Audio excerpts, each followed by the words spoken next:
De retour à Tout savoir, je vous ai dit avant la pause, on parle d'humour, mais aussi de conférences. Et avec moi, Gabi Gatineau, qui est très, très, très connue. C'est une influenceuse très connue sur les...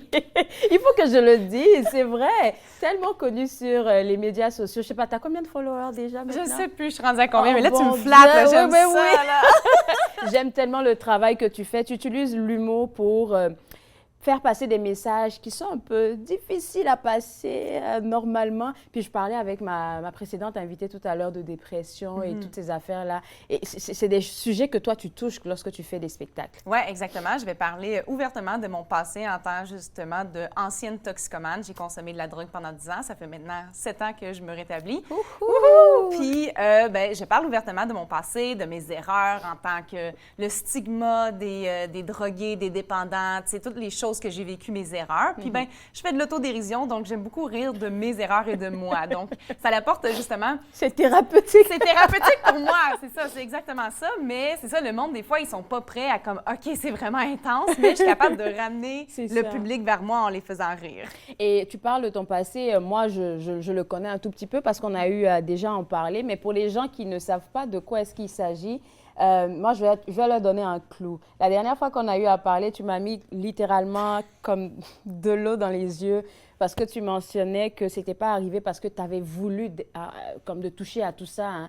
Parce que ça va d'une histoire avec ta mère et tout ça. Puis je me suis dit, waouh, on ne pense jamais que ce qui nous arrive aujourd'hui peut être la résultante de qu'est-ce que peut-être nos parents ou je sais pas, peu importe quelqu'un qui a fait dans notre enfance. Exactement. Donc, toi, tu connais déjà un peu mon histoire, mais pour ceux qui ouais. ne le savent pas, dans le fond, ma mère était une prostituée immigrante de l'Allemagne. Alors, lorsqu'elle est venue ici, elle ne pouvait pas s'occuper de moi. Elle est tombée dans l'enfer de la drogue et la prostitution. Elle a consommé de la drogue pendant qu'elle était enceinte de moi et moi, je suis née droguée. Je suis née sous l'influence de la drogue et j'ai eu plusieurs séquelles quand j'ai grandi, des problèmes de mobilité, des problèmes, mettons, un de mes séquelles, je voulais faire de l'humour, tu sais. Ouais. Une grosse séquelle. Mais c'est ça, donc j'ai vraiment eu de la misère, problème de santé mentale, problème de mobilité. Puis grandir était extrêmement difficile pour moi. Puis à cause que j'avais justement de la drogue dans le ventre de ma mère, j'étais comme prédestinée à devenir dépendante dès la première consommation à 16 ans. Donc, j'ai tombé dans la drogue de 16 ans à 26 ans et maintenant, je suis rendue à 33 ans, j'ai 7 ans d'abstinence, puis je fais des conférences, puis de l'humour, puis je vais super bien. C'est tellement... C'est fou de t'entendre parler avec tellement de fluidité de ça et sans, je sais pas, sans vouloir cacher. Tu comprends qu'est-ce que je veux dire? Sans vouloir le cacher, comme je le dis aux yeux du monde là, mais comme je le disais tout à l'heure, c'est thérapeutique non seulement pour toi, mais pour les gens qui te regardent. Peu importe s'ils sont toxicomanes ou pas, parce que ça vient les chercher. C'est ça. Maintenant, ça paraît pas que j'ai fait de la drogue. Arrête! Non, mais c'est pour montrer un exemple que tu es capable de te rétablir, tu es capable d'avoir une vie normale parce qu'il y a tellement un stigma sur les personnes qui consomment que c'est des paresseux, qui font rien, qui vont jamais s'en sortir. Puis je suis comme... Vous savez pas l'histoire. Non, c'est ça, t'as pas l'histoire. Puis j'ai travaillé tellement fort que maintenant, je suis 100% en paix avec ce que j'ai vécu. Puis je suis capable d'en rire. Puis c'est ça qui montre justement t'es capable. Fait que le monde qui souffre en ce moment, prenez-moi comme exemple que n'importe quoi que tu veux mettre de l'énergie dedans, t'es capable de le faire. Tu peux devenir la personne que tu le souhaites. Il faut juste que tu mettes le travail dedans. Et quand tu es en spectacle et où est-ce que tu parles de ce genre de choses-là, comment le public réagit? Le monde sont tout le temps comme « Wow, on s'attendait pas à ça de toi parce que je ne fit pas le profil. » Exactement. Je fit pas le... Tu sais, je suis belle, je suis drôle. Ouais. Oui, je te l'accorde. Non, mais j'ai pas l'air d'une personne qui a souffert. J'ai pas l'air d'une personne qui a vécu dans la rue. J'ai pas l'air d'une personne qui a mangé dans des poubelles pour survivre. J'ai pas l'air d'une personne qui a vécu toutes sortes de relations toxiques avec les hommes, que ce soit de la violence physique, psychologique, toutes ces choses-là. J'ai pas l'air de cette personne-là parce que j'ai fait la thérapie. J'ai eu le pouvoir et l'énergie et le courage d'aller chercher de l'aide et d'être capable de faire la paix. Puis de maintenant juste, I own it, I am who I am, je suis qui je suis. Puis c'est juste... Avec mes forces, avec mes faiblesses. Ouais.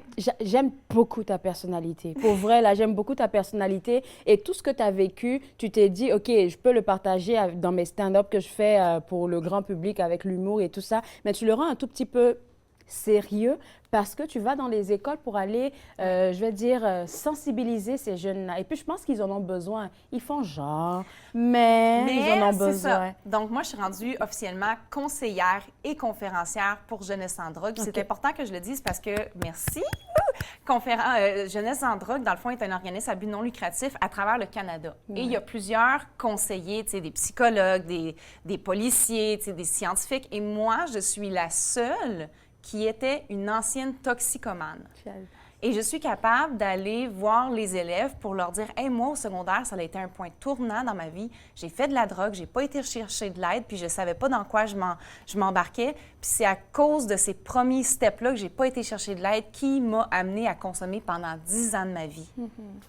Et comment ils réagissent, ces jeunes-là? Parce que c'est pas une discussion facile à avoir avec, je dirais, avec un parent, une discussion facile à avoir avec un professeur. Mais quand ça vient d'une personne de l'extérieur, je pense qu'ils ont beaucoup plus confiance. Bien, surtout aussi, quand tu racontes ton histoire vraie. Aussi le fait que je leur ressemble. Je suis jeune, j'ai des tatous, je suis sur Instagram, je suis une influenceuse. Tu sais, c'est comme pour eux, c'est comme je suis plus accessible qu'à, mettons, une personne que ça fait 40 ans, qu'elle consomme plus. Tu sais, comme moi, c'était des policiers qui venaient nous parler ou quelqu'un qui avait 40 ans puis qui était un petit peu vieux. J'étais comme, ah, t'es plate, genre, je veux pas devenir comme toi. Puis, tu sais, où ils disaient, faites pas de drogue. Mais si tu dis à un enfant, il y a un gros bouton rouge, pèse pas dessus, il va vouloir peser dessus. Non, la curiosité. Donc, moi, je leur dis, je suis pas ici pour vous dire de pas faire de la drogue. Je fais juste vous dire qu'il y a des dangers. Soyez conscients que, mettons, tu arrives dans un party et ton ami, elle te donne une pilule. Tu lui fais confiance parce que c'est ton ami. Mais ton ami, elle l'a pris de où? D'un inconnu. L'inconnu, tu peux pas y faire confiance. Puis on le sait tous que les dealers, ils vont couper leurs marchandises pour se faire un profit. Fait que je les rends conscients sur qu'est-ce que tu vas prendre. Ça risque de t'amener justement en dépression respiratoire. Puis si tu n'es pas capable de respirer, tes amis, ils ne savent pas quoi faire, penses-tu qu'ils vont t'aider? Ils vont s'enfuir, ils vont avoir peur. Donc, il faut que tu sois préparé à ces événements-là. Et c'est quoi les questions qui reviennent le plus souvent avec les jeunes quand tu as des conférences, des présentations comme ça?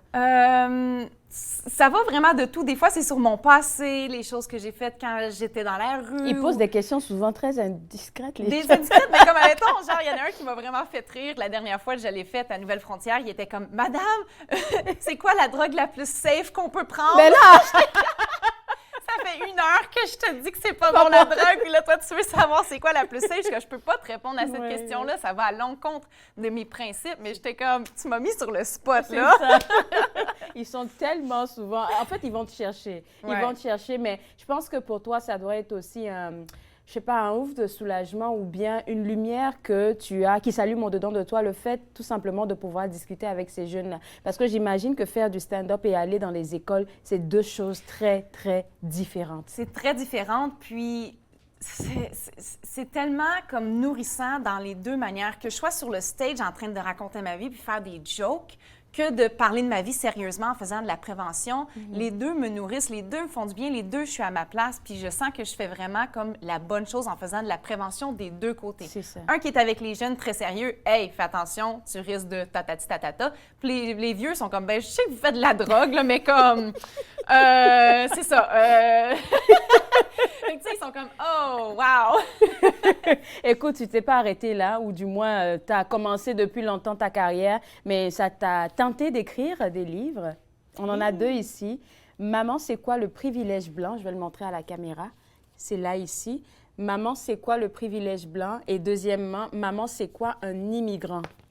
Pourquoi ces 2 livres qui ont des sujets très d'actualité?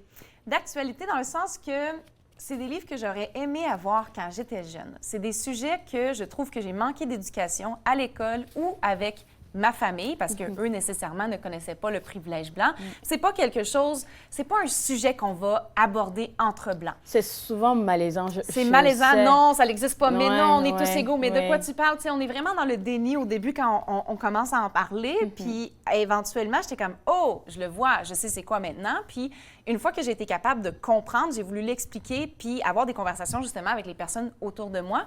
Puis, bien, maman, c'est quoi un immigrant? Parce qu'il y a tellement de stéréotypes et de haine et de choses qui sont avec les immigrants. Et moi, vu que je suis justement 2e génération immigrante, ma mère biologique est allemande, mais j'ai été aussi adoptée par des Portugais québécois. Donc, mon autre mère adoptive, elle est portugaise, elle est immigrante aussi. Donc, j'ai vécu dans un univers qui est justement portugais québécois et notre univers n'était pas nécessairement pareil comme ceux qui sont québécois de souche.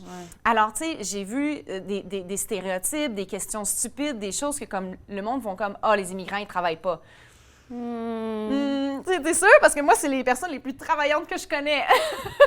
There you go, on est deux ici. On est deux. Je suis comme, pour de vrai, comme mes amis immigrants, là, c'est des hustlers, ils travaillent, ils sont là, ils veulent apprendre. Ils ont une certaine période de temps pour apprendre le français. Puis toi, tu parles même pas l'anglais?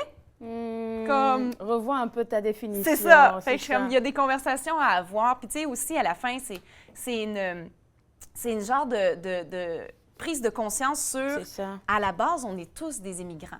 Peut-être première, deuxième, troisième, 15e génération. On est visiteurs sur la Terre. Exactement, mais que les premiers ici, c'était les Autochtones. Fait qu'à la fin du livre, ça l'explique qu'on est tous des immigrants, sauf les Autochtones. Est-ce que c'est un livre pour les plus jeunes seulement? À peu près de 8 à 12 ans, je te dirais, mais j'en ai des parents qui l'ont acheté pour plus jeunes. Ben, puis c'est ça, ouais. Puis où est-ce qu'on pourrait se le procurer en ce moment? Sur Amazon. Ça peut faire un beau cadeau, hein? Oui, un beau cadeau. Je vais le cadeau. montrer encore. Donc, Maman, c'est quoi le privilège blanc? Et Maman, c'est quoi un immigrant? Ça peut être de très beaux cadeaux pour les fêtes de fin d'année. Donc, si vous y pensez, Amazon, vous pouvez les avoir là-bas. En français, en anglais. Oh. Et il faut se rappeler aussi que 1 $ par livre est redonné à un organisme à but non lucratif pour combattre le racisme. Yeah, merci. Écoute, c'est quoi tes projets d'avenir? 2024 est à nos portes. Oh mon Dieu, je sais même pas. On va envoyer de bonnes ondes. Ça arrive maintenant, là, puis je sais pas. Je travaille tellement sur mon humour en ce moment. J'aimerais ça être capable de faire des premières parties. Je travaille sur un 30 minutes éventuellement, faire plus d'humour, faire plus de conférences, puis écrire un 3e livre. Donc, c'est ça mes projets. Écoute, je te souhaite bon succès. La prochaine fois qu'on t'a ici, je pense qu'on devrait faire quelque chose d'assez fun. Je sais pas, pense-y. Du stand-up. Oui. On va faire des jokes ensemble. En pleine émission, je suis d'accord pour ça. Écoute, je te souhaite bon succès encore une fois. Et puis, je pense que le monde peut te suivre un peu partout. Le site web en ce moment? J'ai pas de site web, mais c'est sur Instagram. C'est Instagram, YouTube, Facebook. Gabi Gatineau. TikTok, c'est Gabi Gatineau. Gabi avec un Y. Avec un Y, facile à trouver. Ben, sur Instagram, là, allez voir sur Instagram. Vous allez mourir de rire. Surtout qu'on a besoin de beaucoup de joueurs en ce moment-là. Allez la retrouver sur Instagram et aussi sur YouTube. Gabi avec un Y, Gatineau. C'est là que vous allez avoir accès à tout ce dont on vient de parler. On parle de son humour, de toute son actualité en tant que conférencière et conseillère. Puis aussi pour les livres, n'oubliez pas sur Amazon. C'est là que vous allez pouvoir les retrouver. On va prendre une pause et juste après la pause, on va aller vous faire découvrir un reportage qu'on a fait hier, oui, au musée au Parc Vanier. Vous savez qu'il y avait la 2e édition de l'événement Créer la magie de Noël et on vous embarque dans tout ce qui s'est passé hier. On se voit après la pause.